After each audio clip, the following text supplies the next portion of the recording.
This is Mr. Max. I am doing today 2021's paper 1, but I'm only going to do it into two parts. So today we are going to do questions 1 up to question 7, and then the next ones will be question 8 up to question 12. Okay, right. So let's get to it. Again, remember to always read your instructions and always make sure that you do understand. Again, I have to highlight this one of the angles. This second bullet, last bullet, second last bullet, where obviously if answers are not exact and it's not specified in the question, then you will have to give your answers to three significant figures. And if you're dealing with angles and you have degrees needs to be given to one decimal place, but angles in radians must be given to three significant figures unless a different accuracy is specified in the question. Okay, let's get to it.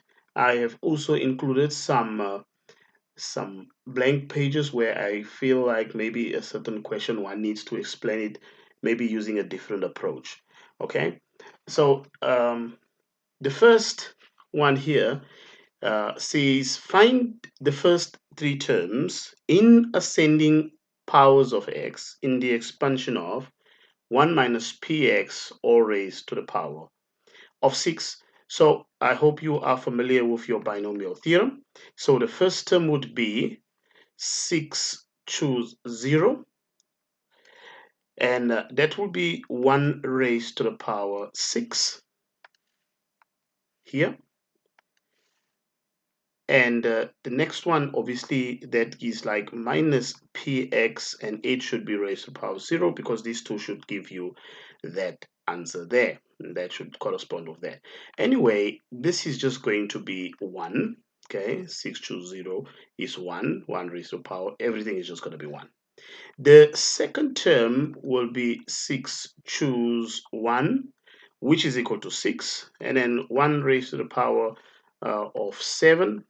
Of course, the powers of 1 are powers of 1, sorry, is going to be 5. They are decreasing, and minus px is going to go to be raised to the power of 1. Obviously, that is 5 plus 1, giving you that 6 there.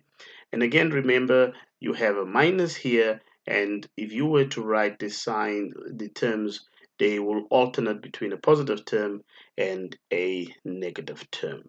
Okay, so it's minus 6 px, obviously 6, choose 1 is just 6. You can use your calculator for that. We use 6, choose 1, obviously you'll just get the answer of 6. All right, and the next thing obviously is the third term. The third term is 6 choose 2, and 1 would now be raised to the power of 4, minus px is going to be raised to the power of 2. All right, and 6 choose 2. All right, you can use your calculator. You say 6 times 5 divided by that. Obviously, this is going to give you the same answer of 15. All right, and you can obviously, again, as I said, you can just simply use your calculator. You say 6 choose 2, you will realize the answer is 15. Okay, so that's the coefficient, and then the term will be positive. Remember, positive, negative, positive, and anything that you square here will always be positive. So p square x square. Right. So in a nutshell, then the terms that they are looking for there, the terms are therefore, if I have to write them down, 1 minus 6 px plus 15 p square x square. Okay, right. Let's go to the second part. They're saying, or let me come back to the second part. Suppose another learner wanted to use, let's say you want to use a different way of getting to that. Of course, there are so many ways that you can find it as long as you are familiar, right? If you were to use Pascal's triangles, so we start off with 1, and then you have, I hope you still know how to to do this. Obviously adding, so that is going to be 4 over here, 6 over here, 4 over here, and 1. 1 is going to be there, 5, and obviously this is 10.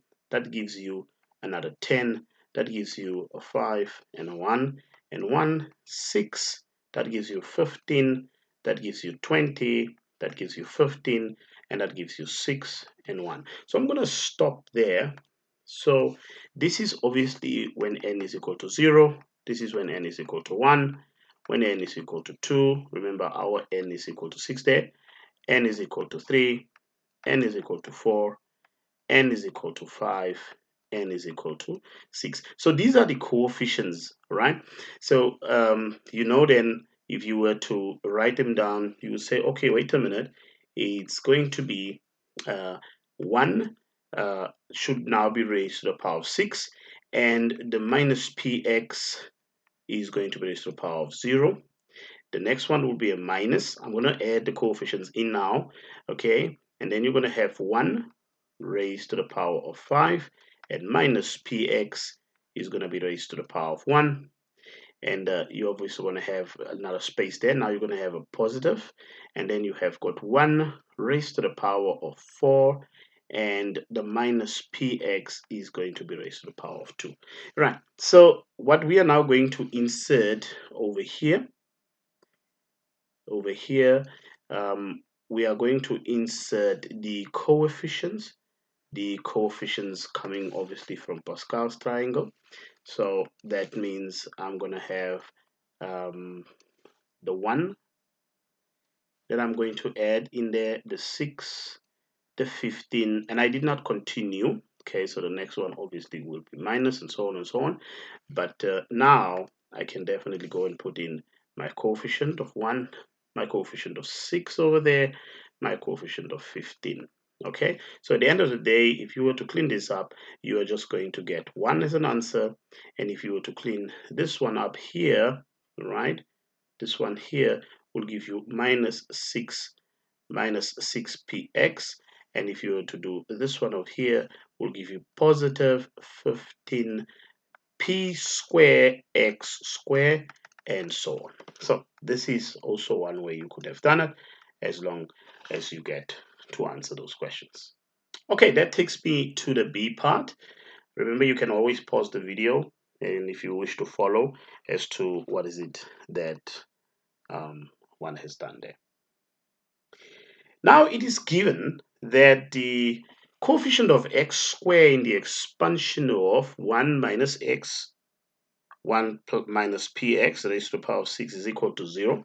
So let me just write it down. So it becomes 1 minus x, multiply that by 1 minus px, all raised to the power of 6, which we already know what 1 minus p, because we are now only looking for the coefficient. So I'm just going to replace this over here with what I've worked out. So it's 1 minus 6px from part A plus 15p square x square, all the way up to there. Okay, and I'm going to see where I get two quadratic terms here. And I can only get quadratic terms if you multiply 1 with that 15px square, which will be 15p square x square, and also if you multiply this minus x here with minus 6, so it's a negative times a negative, that gives you a positive 6p x square. Okay, that's the only condition that you are going to get your quadratic terms there. All right, terms raised to the power of 2. Well, let's suppose the coefficient of x square here obviously is just 0. There's no need for me to write those x squares, so I'm going to have 15p square plus 6p is equal to 0. Now we are going to solve for p, and there's a very important statement here. They say that you are supposed to find a non-zero value of p.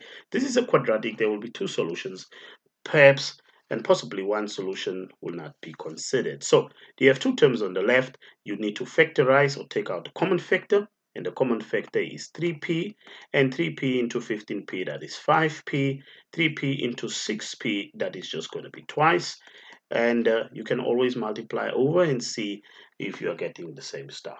All right, if two things are multiplied together and give you a product of naught, it implies that one or the other is then equal to 0.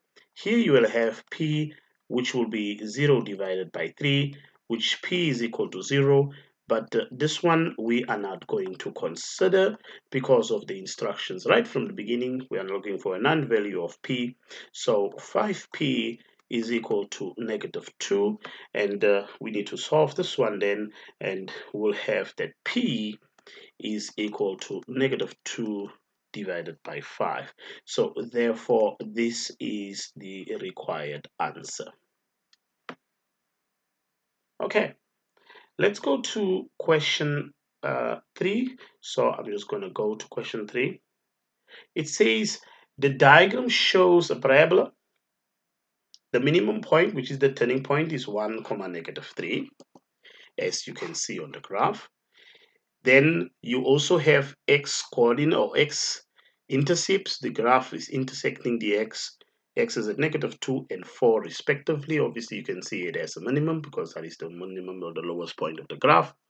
You need to find the equation of the parabola. Now, there are two ways you can do that because all the information is here. You can either use the following method.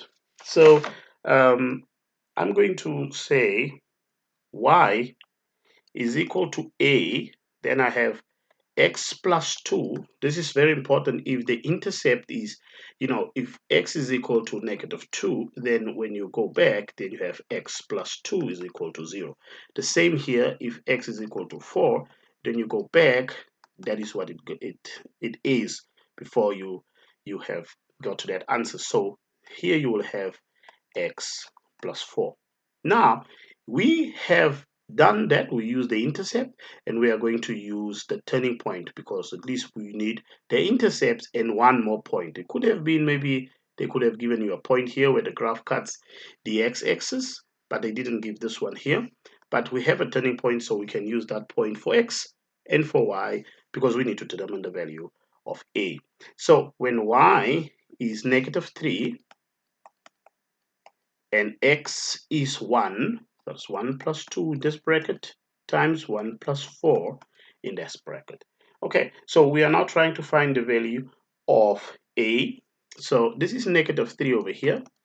I'm going to leave the a here. That is 3 times 4. Okay, I think we made a small mistake with our sign. We just go back. This is not supposed to be x plus 4, but rather it's supposed to be x minus 4. Okay, so x minus 4, 1 minus 4 will give you -3. Okay, so now we are multiplying that -3 on the right hand side with this 3. That's going to give me 9a, but it's a -9, and you have -3. So now that leaves me with the value of a would be -3 on this side divided by -9. Therefore, a is equal to a third.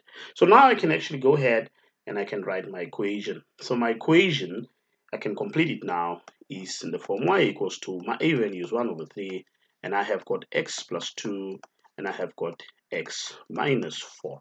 Okay, that should be more than enough for you to do that. Right, what if another student took a different approach? And let me just go to do that second approach. Supposedly, um, a student can say, okay, I know the TP, the turning point I have. So I'm going to use vertex form, right? Y equals to a, x plus, this could be a p, this letter is arbitrary, it doesn't matter. Okay, the turning point here, so if I have to rewrite it, it becomes y equals to a, then I have x. It's going to be opposite. If this is 1, in the bracket will be -1 all squared, and this -3 is the vertical translation. Okay, right. So now I have done that. So I have two more points to consider to find my a value. It's either I use the point -2, 0, or I use the point 4, 0. But you can see that both for y is equal to 0. So you're going to get the same answer for a regardless of which point you are considering. Okay, suppose I take this point over here for x and for y. So y becomes 0 here, and x is -2 minus 1.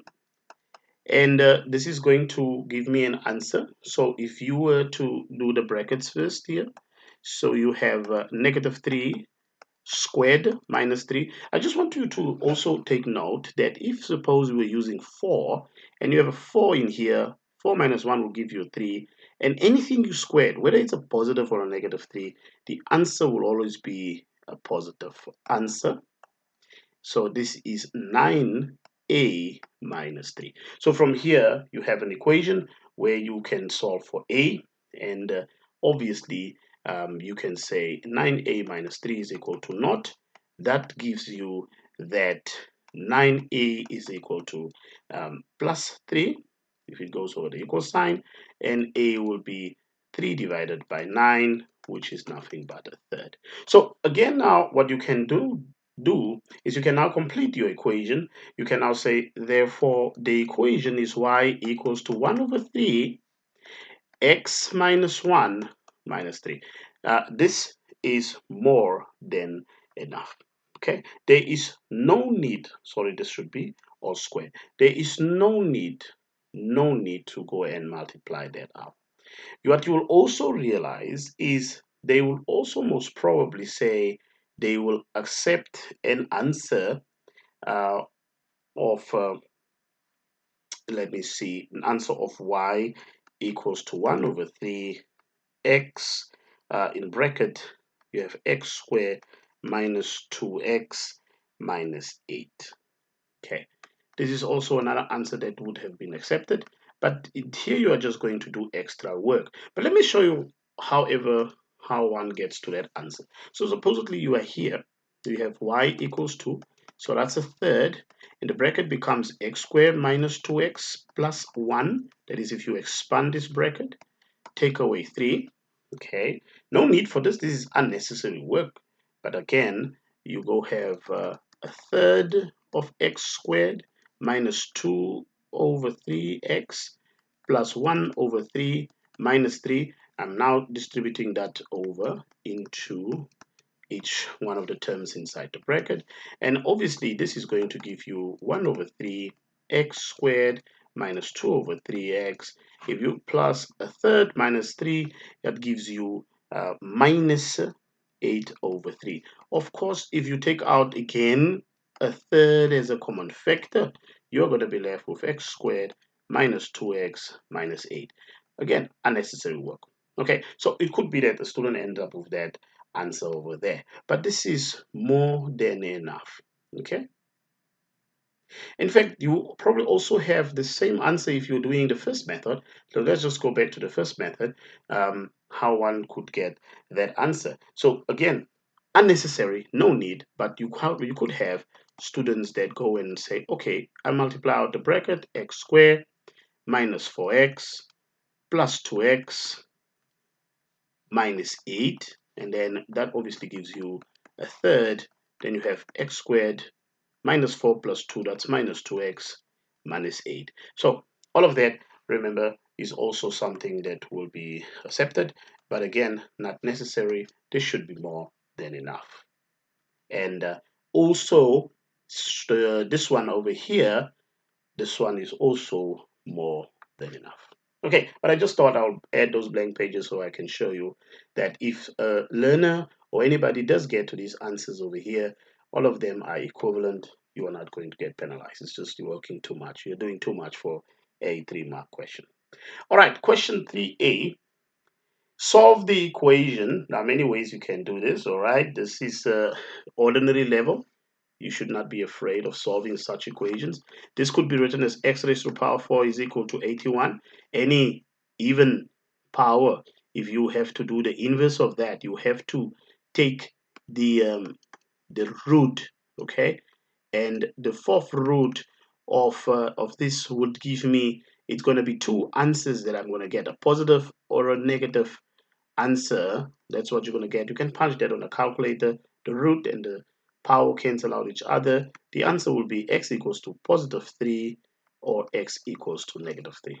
Okay, again, as I said, there are many ways that you can find this. um, uh, you can also go ahead and write the answer like this if you want to, but it's the same thing over there. All right, so this should justify everything over there.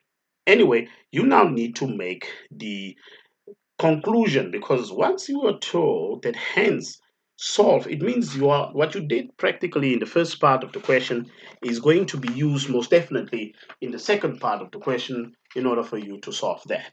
All right, so these things are very similar. Here you had an x raised to the power 4 minus 81 is equal to 0. So that by implication means that, it means that this stuff in the bracket here is equal to x. Can you see that? So x is equal to root a minus 4. Okay, that's a very powerful deduction there. You even get a mark for making that realization. But we already know what the values of x are. Okay, x is equal to 3 in one instance, and in the other instance, x is equal to negative 3. Okay, so go ahead then and solve this answer. Right, so 3 add with that 4, that is 3 plus 4 equals to the square root of a, that is 7 equals to the square root of a. Okay, now in order for you to cancel that square root, you need to square both sides. That implies that a equals to 49. That is the first condition. So again here, negative 3 plus 4 equals to the square root of a. This is nothing but 1 equals to the square root of a.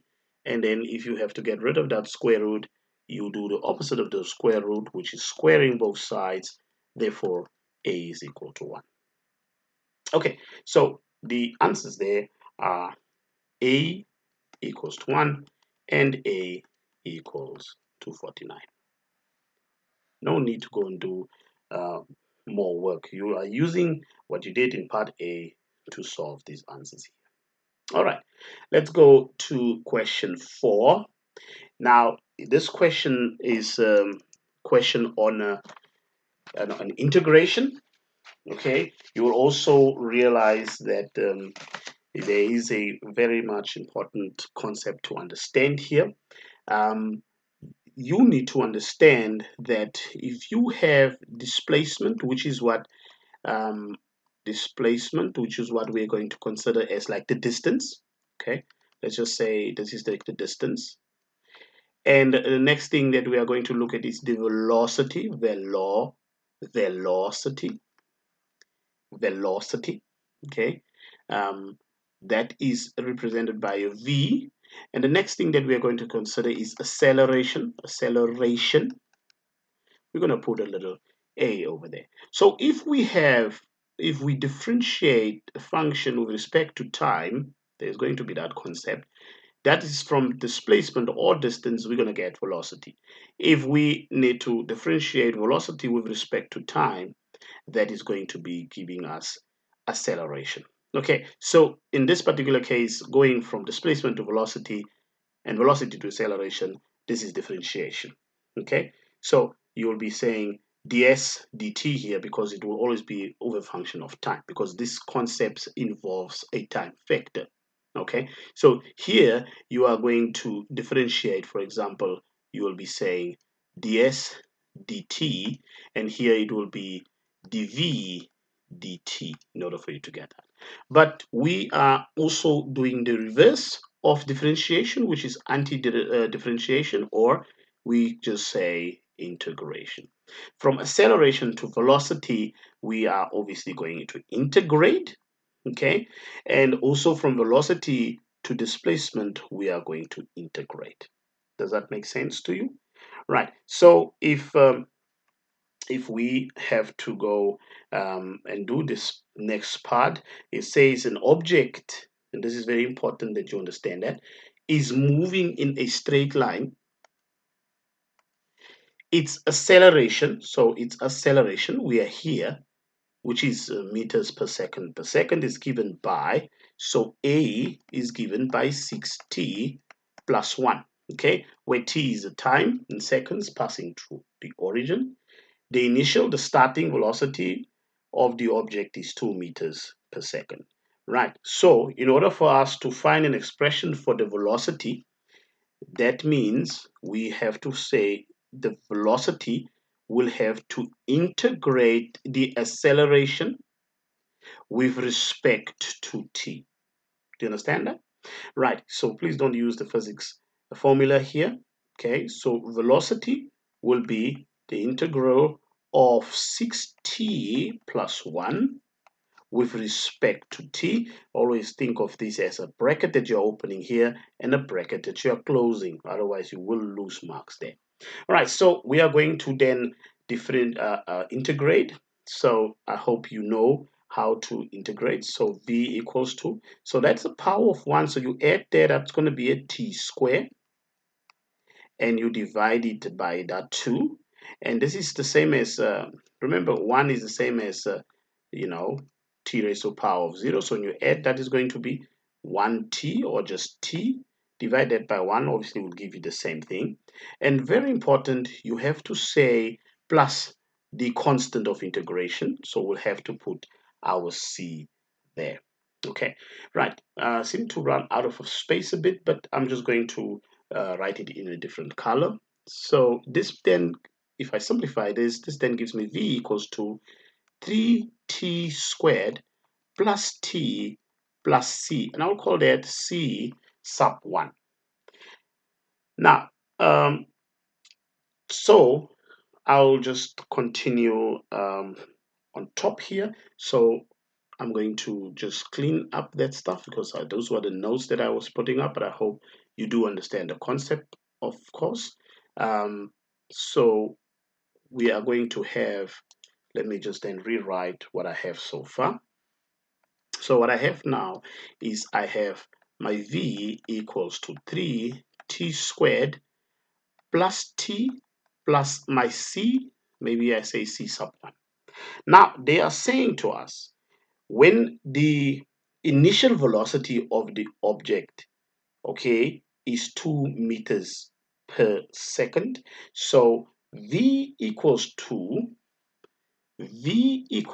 2, and very important, and t, because it started there, so there was no, the time was 0. So we are now going to take these values and we are going to substitute into this formula here in order for us to find the value of c. So v equals to 2, then we have 3, that is 0 squared there, plus 0 plus c Roman 1. Of course, these are all cancelling, c equals to 2. So therefore, my expression is going to be v equals 3t squared plus t plus 2. And this is the required answer. Does that make sense? Okay, right. Now, let's just do the second part. It says, how far is the object? How far here? How far? This involves distance. And we say distance, we use displacement. Okay, never mind the handwriting. Okay, and the letter we use there is small letter s. Right. In order for us to go then from volume to displacement, we have to say displacement equals to the integral of volume with respect to time. So we'll have to take our volume expression, which is going to be the displacement, or that distance will then equal to 3t squared plus t plus, remember in green, let's just go back, I think it was plus 2 with respect to time. Okay, never forget to do that. Right, so we can now go ahead and we can integrate, add there, and then divide. So it will be 3t cubed divided by 3. So that is t raised to power 1. Add there, that will be t squared over 2, and plus 2t plus c, constant of integration, and maybe I say c sub 2, okay, because we have different c. Right, let's just clean this up. This is going to give you s equals to t cubed. Let's just perhaps use a different color so that the things are not so, look messy. S equal to t cubed, because 3 and the 3 cancel. Plus, I can leave this as a half of t squared plus 2t plus c Roman 2. C sub 2, I said Roman 2. Here's something that you need to consider. When the distance is 0, okay, when the distance is 0, this is common sense. So when the distance is 0, when s is equal to 0, then the time is also 0 because nobody has moved anywhere, so there's no time gained. So if I was to substitute 0 and 0 for s and for t, that's like 0 over here, 0 here, okay, a half with a 0 here, 2 with a 0 here, plus c Roman 2. Well, of course, it will imply that that is equal to 0. So therefore, our formula now is just going to be s is equal to, let's just change that again. The formula is simply s equals to t cubed plus a half of t squared plus 2t. But they are saying we are supposed to find how far the object after t equals to 3, after 3 seconds. So everywhere with t, just replace it with the 3 seconds. So that will be, the distance would be s equals to 3 cubed plus a half times 3 squared plus 2 times 3. Please go ahead and punch that down in your calculator. You should get 37.5 meters. Okay, that is the required answer. Okay, let's go to question 5. They are asking us here to solve the equation. Of course, you have got a trig equation. 2 upon cos theta is equal to 7 minus 3 cos theta, and theta is an angle that is between 0 degrees and 360 degrees, so your calculator should be in degrees mode. Okay, right, so anyway, we're going to multiply throughout, so I'm just going to say 2 cos theta is equal to, I'm going to put that 7 minus 3 cos theta just in brackets, okay, so that I'm going to now multiply out throughout by cos theta. I'm going to multiply by cos theta. So this is leaving me with 2, then it's 7 cos theta if you multiply, minus 3 cos square theta. Remember, very important, that cos theta times cos theta is the same as cos theta squared, which is the same as cos square theta. Clear? Right, so let's just clean this up. It becomes 3 cos square theta. I'm taking over that minus 3 cos square theta minus 7 cos theta plus 2 is equal to 0. Okay, right. So we are going to have to solve this. So this is like something that factorizes, and I hope that you do see that this is just a hidden, some sort of hidden quadratic equation. So it's totally up to you if you were to factorize. Of course, because of space, I might say here, um, let cos theta equal to a u, for example. So that's 3u squared minus 7u plus 2 equals to 0.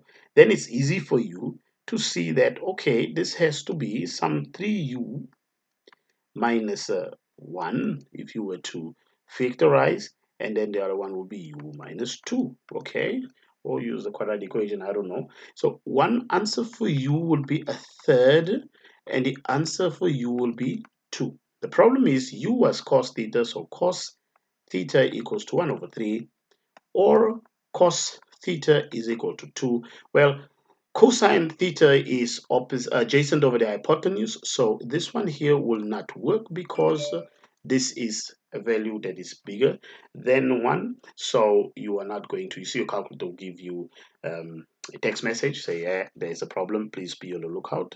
All right. So cosine is positive because I'm now focusing on this particular one here over here. All right. Cosine is positive in the first quadrant and also in the fourth quadrant. Okay, in the first quadrant it will be whatever that angle is. In the second quadrant it will be 360 degrees minus whatever that acute angle is. Right, so we can find that key angle. We can say our key angle will be the inverse cos of a third. All right, so just grab your calculator over there. It's in degree mode. Let's clean this up. We say cos actor of 1 upon 3. Please don't put 0.3 there. Just give you problem. 70.528. So it's 70.528, so on and so on degrees.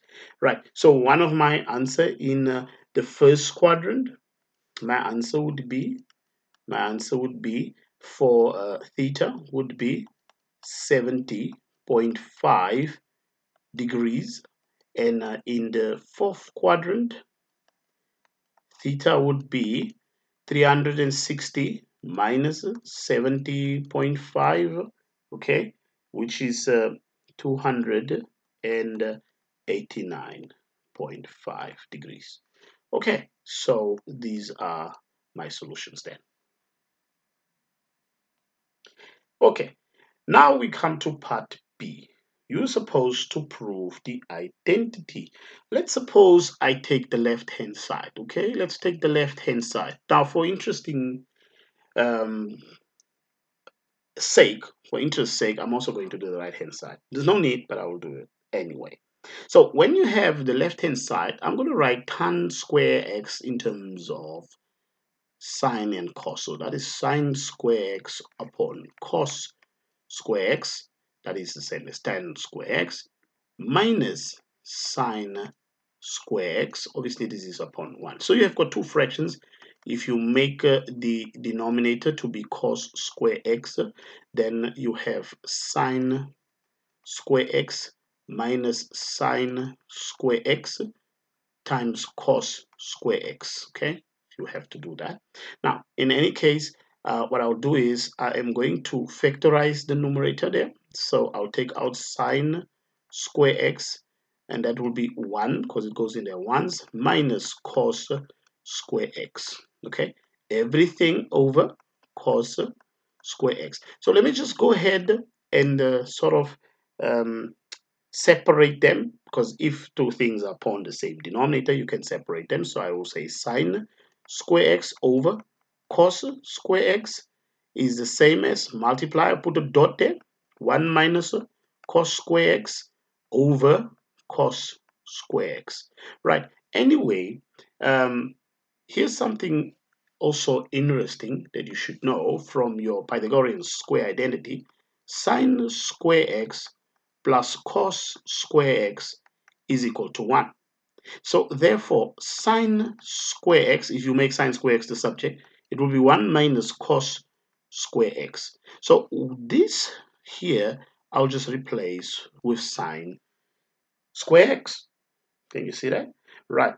Anyway, this over here gives me sine over cos. Sine over cos, remember, sine over cos is the same as tan square x, and what you have here is you have, in fact, there's no need really for me to write that like that. So what I think we should do, there's also no need to put this over the same cos square x. No need to do that. So let's just put it over 1.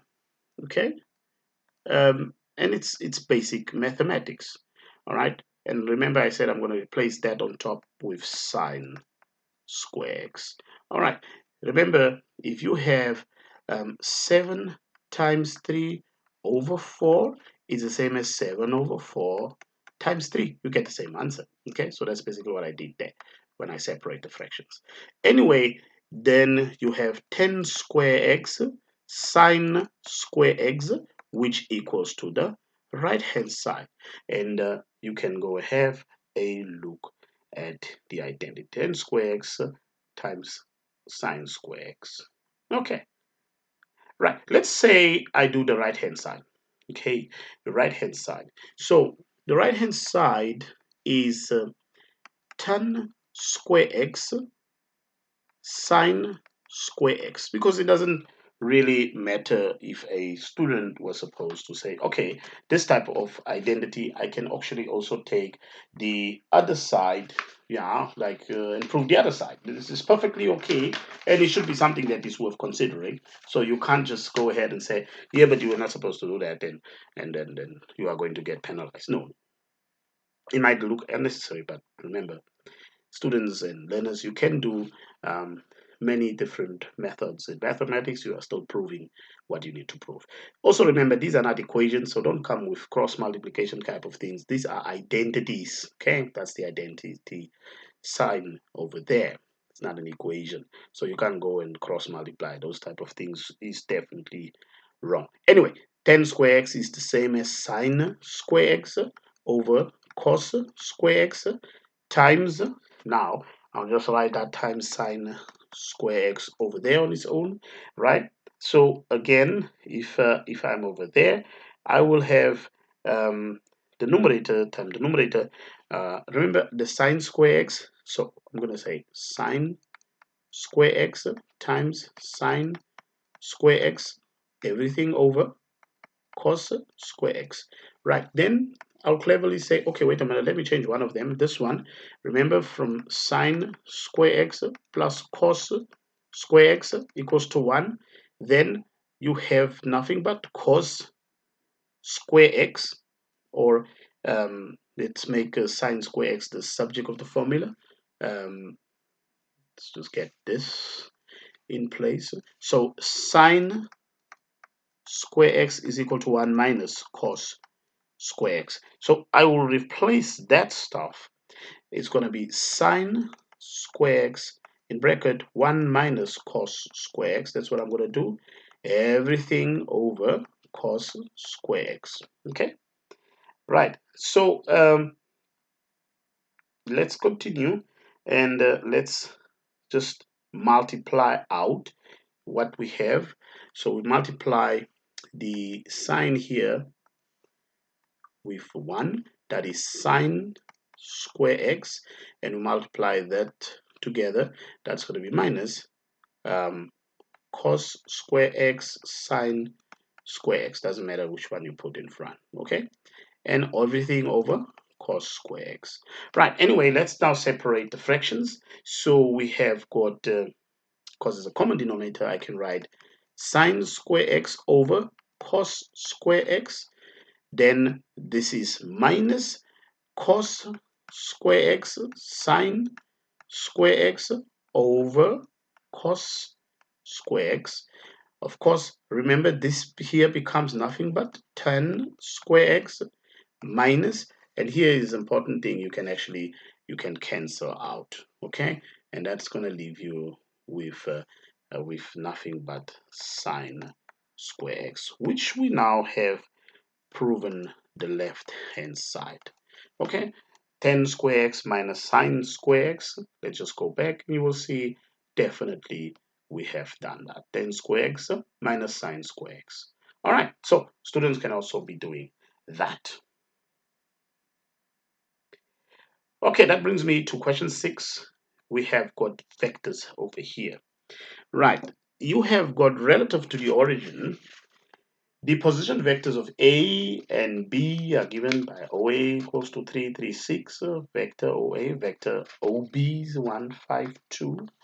The point P lies on AB such that vector AP is 1.5 times vector AB. Find the coordinates of point P. Right. The space here might not be enough, so I just rewrote that question here. And there is something that I brought in, and that is the concept of displacement vectors. Right. If I have, let's say, vector CD, and I want to write them in terms of position vectors, I will take the second point, D, the position vector of the second point, which is OD, minus the first point, which is the C, that is minus OC's position vector. That's basically what that little window over there says. So what does it mean? It means then that if I have to do AB, it will be OB, vector OB minus vector OA, because I need to find AB because there are certain things that AB comes in handy. Can you see that? Right, so we know what is OB. OB is, and I'm going to write it here, OB is 1, 5, 2. We know what OA is. OA is 3, 3, 6. Are you with me? This is going to generate AB. Right, I'm just going to go ahead and give the answer here. So you take the components, you subtract them from each other. You say 1 minus 3, that is going to give you negative 2. 5 minus 3, that is going to give you 2. Okay, you with me? And 2 minus 6, that is going to give you negative 4. So this is AB. Okay, right. What do we know? We know that from this little sentence over here, if I go back over here, we know that AP is equal to 3 halves of AB. Therefore, if I want to write AP, I say AP, vector AP is equal to 3 halves of AB. So definitely that means it's 3 over 2 times negative 2 to 4, which is this vector over here. Okay, right, let's just multiply every component inside there by that scalar. So AP would be 3 halves of that is going to be negative 3. Okay, just make sure you follow. 3 halves of 2 is going to be 2. That's 3 over 2 times 2. 3 over 2 times 4 is going to be 6. Okay, the 2 goes into 4 2 times. 2 times 3 is 6. So AP then, of course, this one is supposed to be negative. So 3 halves of negative 4, the answer would be negative 6. Now we know what AP is. But remember, we are trying to find OP. Once we know what OP is, we can then just determine the coordinates. All right. So anyway, AP then, if I go back to the stuff that I was explaining in the beginning, AP will be OP, position vector of the second point, minus OA. Okay. And OP, if I have to write OP down, OP is